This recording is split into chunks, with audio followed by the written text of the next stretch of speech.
so I have been a horror fan for as long as I can remember. But after watching this movie, it really made me contemplate just how much of a fan I am of horror movies. The Strangers Chapter 1 is the perfect movie to describe all my least favorite things about horror movies. Every trope I hate is littered throughout this movie. I think I'll make a list of my least favorite tropes. Maybe I'll do a ranking or something. Let me know if you guys would be interested in that. Tropes are very important to the story. They can help or harm your film, and in this case, it did more harm than good. In The Strangers, Chapter 1, directed by Rennie Harlin, a young couple, Maya played by Madeleine Petsch and Ryan played by Froy Gutierrez, embark on a cross-country journey to Portland for Maya's job interview, coinciding with their 5-year anniversary. Their trip takes a harrowing turn when their car breaks down in the small town of Venus, Oregon. Stranded, they secure lodging at a secluded Airbnb cabin in the woods. As night falls, their isolation is shattered by the arrival of 3 masked assailants: Scarecrow, Dollface, and Pinup Girl, who begin a relentless and unprovoked campaign of terror against them. The film delves into themes of fear and survival, setting the stage for an intended trilogy that explores the couple's ordeal and the enigmatic motives of their tormentors. Now, that sounds like a somewhat interesting concept. If it wasn't done already, it's only when you actually watch the movie is when all that interest and excitement goes straight down the drain. You can see just how much this movie lacks originality. It took 2 writers to write this film, and they basically copied and pasted the original movie. The Strangers Chapter 1 is the first in a trilogy. Apparently, Chapter 2 and 3 were supposed to be released in 2024 alongside Chapter 1. However, Chapter 2 was delayed because of post-production adjustments and scheduling conflicts with Lionsgate's other films. They're also doing reshoots and adjustments. Hopefully, it'll be better than this one. In my opinion, I think these movies should have been a TV series. If it was a TV series, it would flesh out the characters and make them more likable. It'll also help with the story, since we have more time discovering the town, its people, and the strangers. It could help the audience connect to the main characters. It would make their deaths more upsetting because we got to know Maya and Ryan on a deeper level. A miniseries would have been much better than 3 1-hour and 30-minute movies. With 8 to 10 45-minute episodes, we would have a lot more explained, and it would be more interesting. The only thing I liked about the movie was the masks. I have always liked the masks, mainly Dollface's. Her mask was my favorite. Scarecrow and Pinup Girl were good. The only difference between the original Strangers and this crap is that in the original, there was Sackhead, and in this one, they have someone named Scarecrow. He was alright, I guess. This movie is basically the same as the better version. You could pick between the two and we'll be watching the same movie. But the main issue with this movie was the plot. So let's get into it. So the story begins with a couple named Maya and Ryan, the dumbest characters you will ever see, driving into a dirt road they call a town, so they can get some food from a diner. One of my least favorite things about this movie is how rude all the townsfolk are. The second Maya and Ryan walk into the diner, everyone is glaring at them and being unnecessarily rude to them. They never explain why the Neanderthals that are inhabiting this town are so rude to Maya and Ryan. They just are. It's so annoying to watch. Anyways, after the most unpleasant meal ever, Maya and Ryan get up to leave, something they should have done a while ago. They go to their car just to discover that their car doesn't work anymore. One of my least favorite horror movie tropes, the broken down car. It was working just fine before they came into this town. But of course, their car just stopped working out of nowhere. It's obvious that someone messed with their car, probably the mechanic, but we never see who it was or why they did it. As you can see, they never explain anything in this movie. Ryan, being the sensible one for 5 minutes, calls out the people for being shady. Maya, the brainless one, tells Ryan that he's being paranoid. Is she always this naive? Those people are indeed being shady, and you're just going to ignore that. Anyways, The mechanic offers to fix their car, but they'll have to wait until tomorrow because they need a new part. And his shop is closed even though it's the middle of the day. When is his business open? From 4 a.m. to 1 p.m. or something. His business must not be very successful. So now they're stuck and can't go anywhere. If it was me, I would have called an Uber or a Lyft and left immediately. The waitress, the only semi-normal person in the town, tells them to stay at the Airbnb that they have in town. An Airbnb that is in the woods and very secluded. That house looks like a trap. How on earth are they so comfortable with staying at a place like that overnight? That night, Maya and Ryan are getting settled in the house when someone knocks on their door. They open without looking through the peephole, and the person on the other side of the door asks if Tamara was home. Another thing they copied from the original. They say no and close the door. Sometime later, Maya realizes that she didn't put Ryan's inhaler back after he used it. How or why is it her responsibility to put his inhaler back? Is he 12 years old or something? As someone who has had asthma their entire life, I can tell you with the utmost confidence that an actual asthmatic wouldn't leave their inhaler laying around. This is such a dumb way to separate the two. Instead, what they should have done was have Ryan realize that they don't have any food or something and have him go get something for them to eat. That would have been far more realistic than him needing to go get his inhaler. Oh, by the way, his asthma doesn't affect him in any way for the rest of the movie. While Ryan is out, the weirdo from earlier comes back and asks for Tamara again.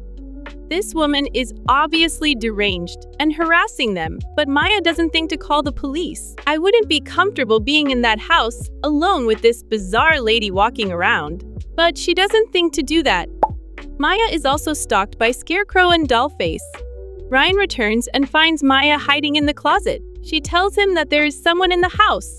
This complete dunce tells Maya that she was hallucinating because she was smoking earlier. Wasn't he the same guy that called out the shady townsfolk earlier? Why is he being so dumb right now? Outside, they see the weirdo, and Ryan chases her off. They still don't think to call the police. Since you know, it's their job to protect you, Maya and Ryan can't seem to think at all. These two nitwits continue to go about their night. Another horror movie trope. I hate stupid characters.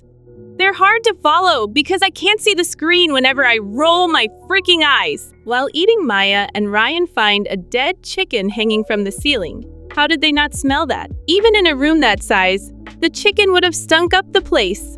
That's disgusting. Throughout the chaos, Ryan tells Maya to lock the front door. Why on earth wasn't the door locked already? Even though my house isn't in the middle of the woods, I still keep my doors locked. That's what locks were made for. To keep unwanted people out of your space. So why isn't their door locked when they're in the middle of a town full of shady and untrustworthy people? Then the strangers break in, and Maya and Ryan goes to hide in the bedroom. The stranger and the couple play an advanced game of hide and seek. Maya and Ryan make their way outside and run towards the motorcycle, and the motorcycle is then blown up by Scarecrow. After that, they run and hide in the house's crawl space. They almost escape until Maya stabs her hand on a nail protruding from the floor. Hope you got your tetanus shot, Maya. They run to the shed, and Ryan finds a shotgun. Keep that in mind! The couple leaves the shed as Ryan hears footsteps on the front porch, and without seeing who the person was or where he was firing, he fires the shotgun, only to discover that he killed the property owner. Why was the property owner coming to the house in the middle of the night? That's odd. They do the first and only smart thing in this whack movie and take the property owner's car and attempt to escape. Scarecrow pops up out of nowhere with a truck and rams their car multiple times, causing it to malfunction. Ryan gets stuck and tells Maya to leave. They literally did the exact same thing in Strangers Prey at Night a few years ago. Ryan then tries to shoot Scarecrow but fails.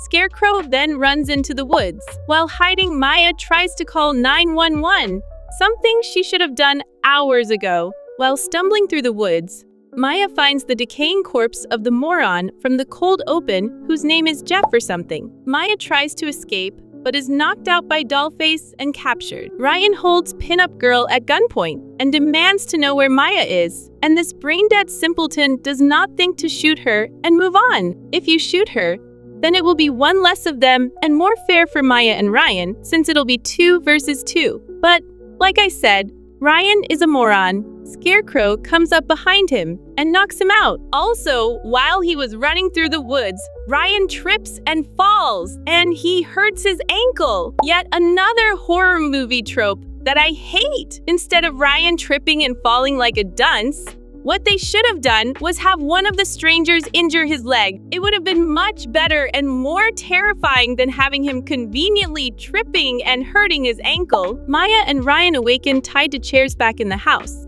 Ryan proposes to Maya, and she accepts. Pinup Girl then stabs Ryan in the stomach, and he dies. Maya asks them why they are doing this, to which Pinup Girl says, "Because you're here." Scarecrow then stabs Maya in the stomach. Something else that they copied from the original. In the first Strangers movie, the stranger says, "Because you were home," which is much scarier to me. Your home is supposed to be your sanctuary and your oasis. But because of these freaks, your home is no longer your safe place for essentially no reason. They did this to you just because they wanted to. They have no actual reason to be doing this. Maya is saved by the police and wakes up in the hospital. She gets up from the bed, and we see that Scarecrow is laying beside her.